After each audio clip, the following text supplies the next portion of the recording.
Hello, beautiful people.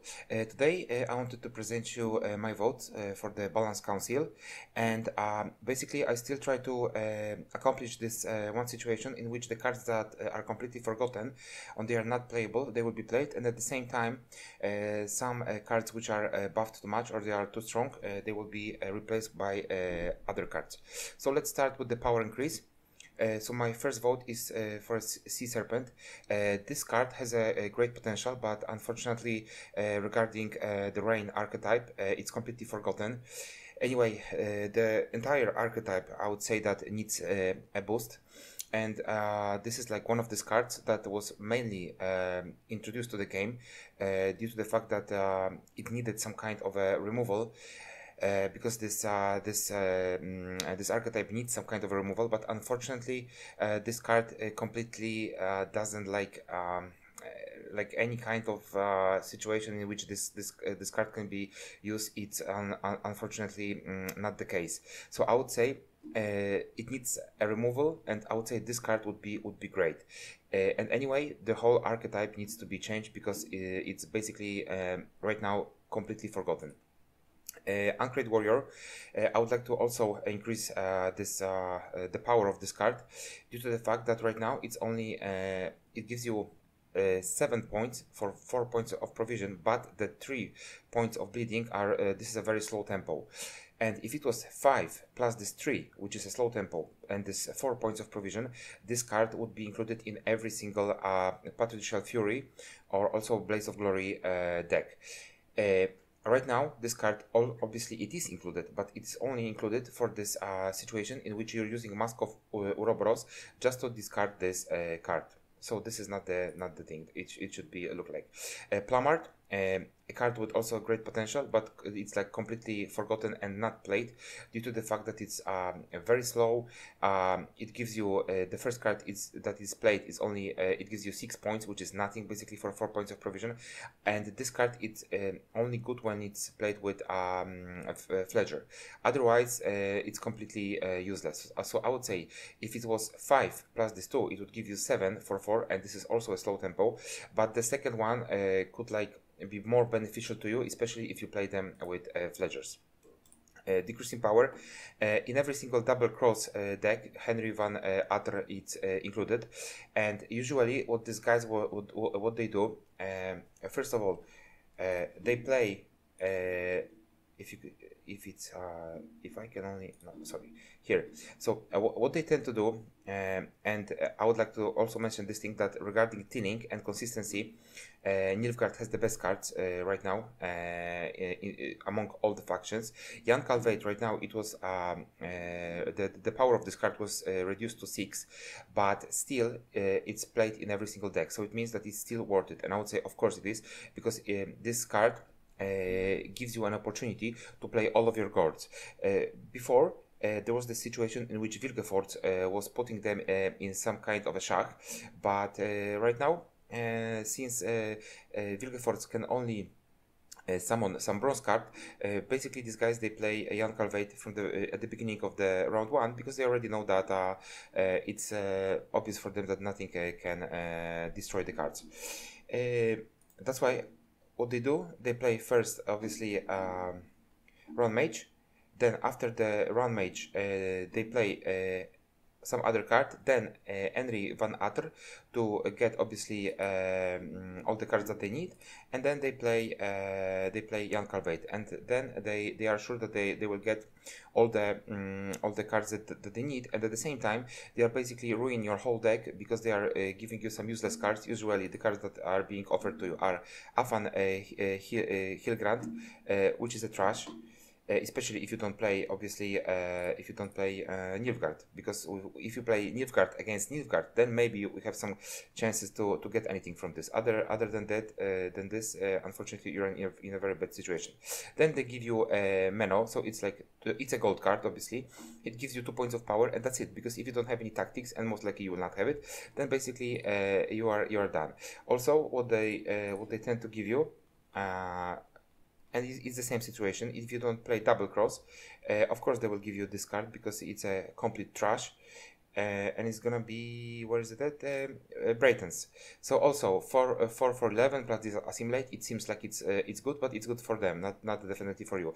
And what they tend to do, even if they play assimilate, they will give you brightens in order to play their leader ability or bribery. They will replay brightens, so it's going to be super beneficial for you, for them, but not for you. So I would say this card it's still overused, and in my opinion this needs to be changed. Second card is Emirates van Emirates.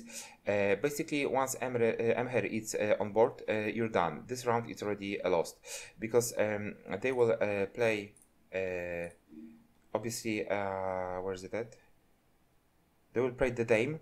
Once the Dame is already on board, every single turn they are getting 1 point of a boost. And you cannot do anything about it. It will be so difficult for you to remove this Emher, unless you would have to have 2 locks to do anything about this situation, or a hard removal. Because also, what is the situation? They right now draw Emher by utilizing Joachim de Welt. It will boost this card by 8 points, and it means that Emher at the beginning has 12 points. They are already using 2 thinning options. Joachim is 1, then Emher, then already the Dame is on board, and basically this round it's done. Also, Artfane Light Cavalry. I know it's 3 plus this 1 and 5 points of provision, but if you're gonna think about it, what they tend to do right now is they play Artfane Cavalry. Obviously, they will use stratagem on this card. So once it has a veil ability, it cannot be locked. It will have 7 points plus this 1, so it means on, so it's out of reach of any kind of a removal tool. You would have to use Current Heat Wave on a card that has 5 points of provision. And they still have plenty of cards, and anyway, the whole archetype of soldiers got buffed so much that this is definitely the tier 1 deck. So if somebody claims that Nilfgaard it's a weak faction and it's barely playable, it's unplayable, no, it's not the case, because with any kind of deck that I'm going to create with soldiers, I can get to pro rank easily, and the guys, they are struggling for the duration of the whole game due to the fact that the soldiers are so strong, and one of the cards is Artfane Light Cavalry. They will also play a super engine with utilizing obviously cards like, I don't know, Jan Calveit. They will put one of these best cards on top of the deck, and then automatically Imperial Marine will get 2 points of a boost every single round. They will create 2 of them. They will also create 2 of them, and basically the tempo is so huge that you cannot do anything about it. Also, with flanking, this card deals 2 points of damage. So even if it has 2 points here, after it's being played, it will already give you 4 points. And throughout the whole duration of the round, it can give you even above 10 points. So if you think about it, 5, and this is 3, and if you're gonna think about the damages that it produces, it's crazy, and you cannot do anything about it, because even if you try to slowly destroy it with some kind of 4 point removal tools, 6 point removal tools, he still has a leader ability, and he will use the leader ability, and every single turn this card will get 1 point of power and 1 point of armor, which is basically like out of the reach. Then provision increase.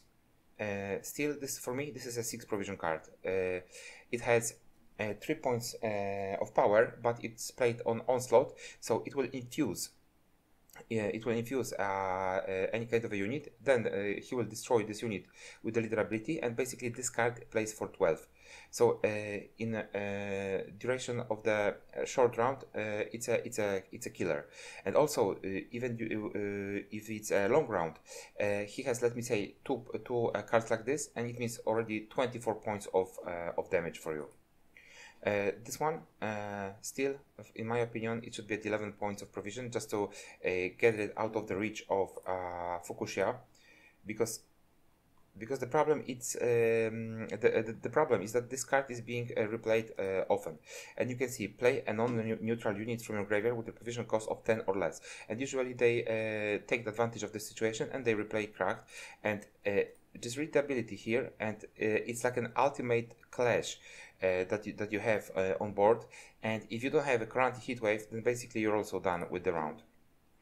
Then Fruits of Isgit, and I really don't know how is it possible that this leader ability has 13 points of provision, and this leader ability it's not the strongest in my opinion, and basically this is the most expensive one. So right now we have a situation in which we have, let me say, Mahkam Forge, which is at 17 points of provision. So if you're gonna think about it, this leader ability and this leader ability, it means that this leader ability has one additional 4-point unit for free. So the difference between them is huge, and regarding the leader ability, the difference is not that big.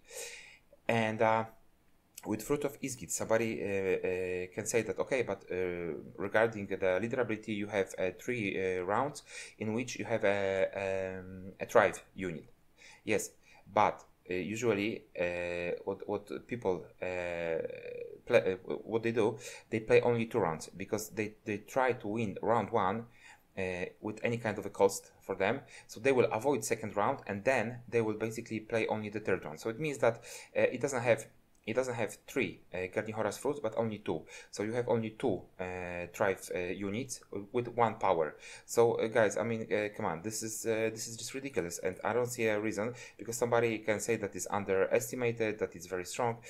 No, it's not the case. The strongest leader ability are the ones with control options. So if you're gonna think about it, you have great leader abilities like Patricial Fury, Blood Money also, but not I would say it's not that great.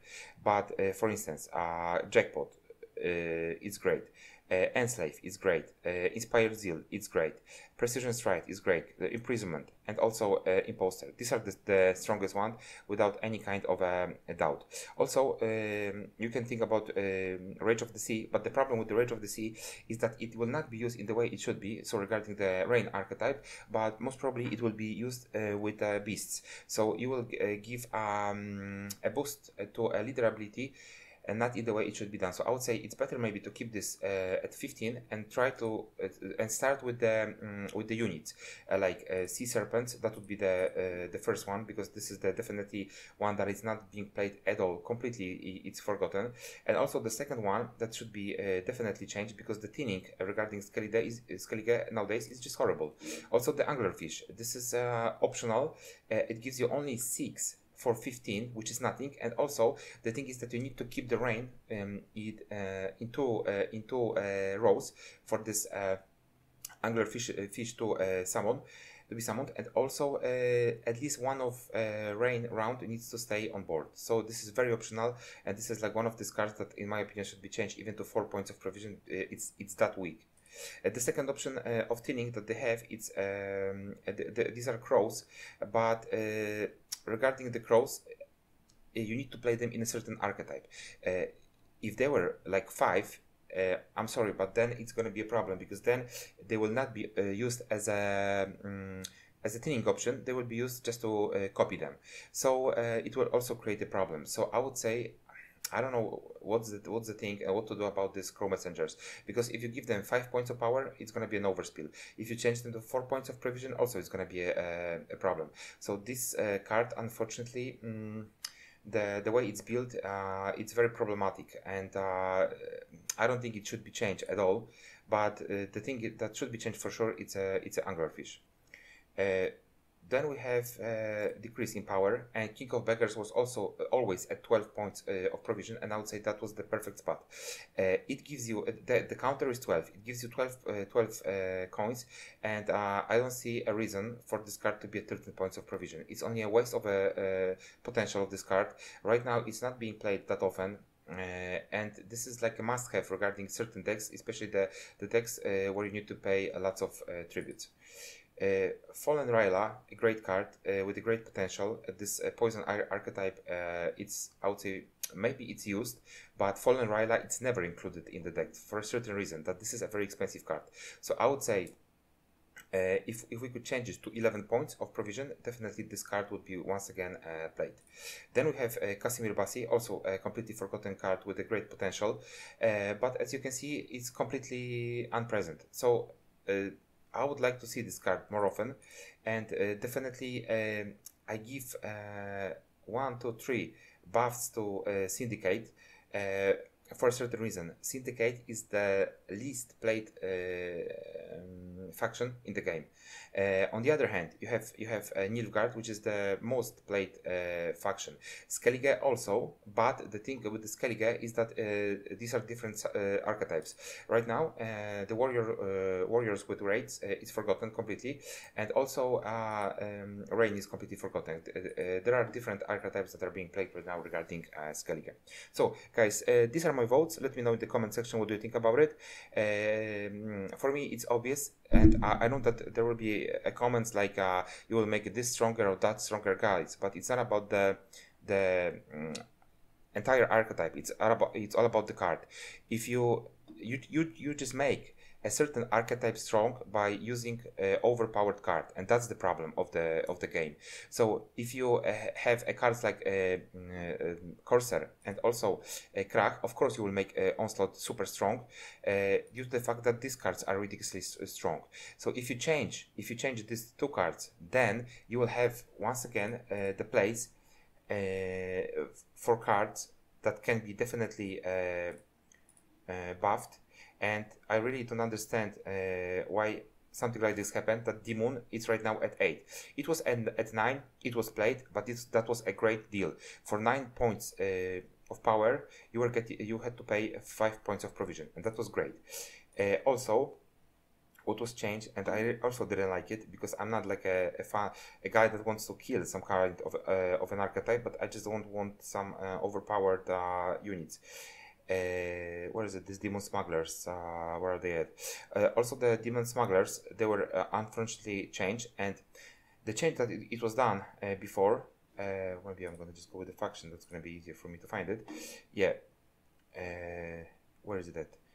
Right now it's at 6. Yeah, that's why I couldn't find them. So right now they are at 6 points of provision, and I also don't understand what's the point of this. Right now they make 8 plus this 2, so it means 10, and they are at 6 points of provision. So just think about it, guys. Altogether 10 points for 6, and here you have 12 for 5. So I mean, come on, something is not right. It should be 6 points, and this card actually it should be at 5, and that was a perfect situation. And this change that was done once this card was at 5 points of provision made this card playable once again, because it was also completely forgotten. So I would definitely vote also for this card to be at 5, but I think there will be some votes and somebody else will vote for this card, so I don't need to do it anyways. So guys, these are my votes. Let me know in the comment section what do you think about it. So thank you very much for watching. Thank you for your time and support. Please like, subscribe and comment, guys. See you in the next video. And the last announcement, guys, please go to the nearest shelter and adopt the dog. Thank you very much, guys. Bye bye.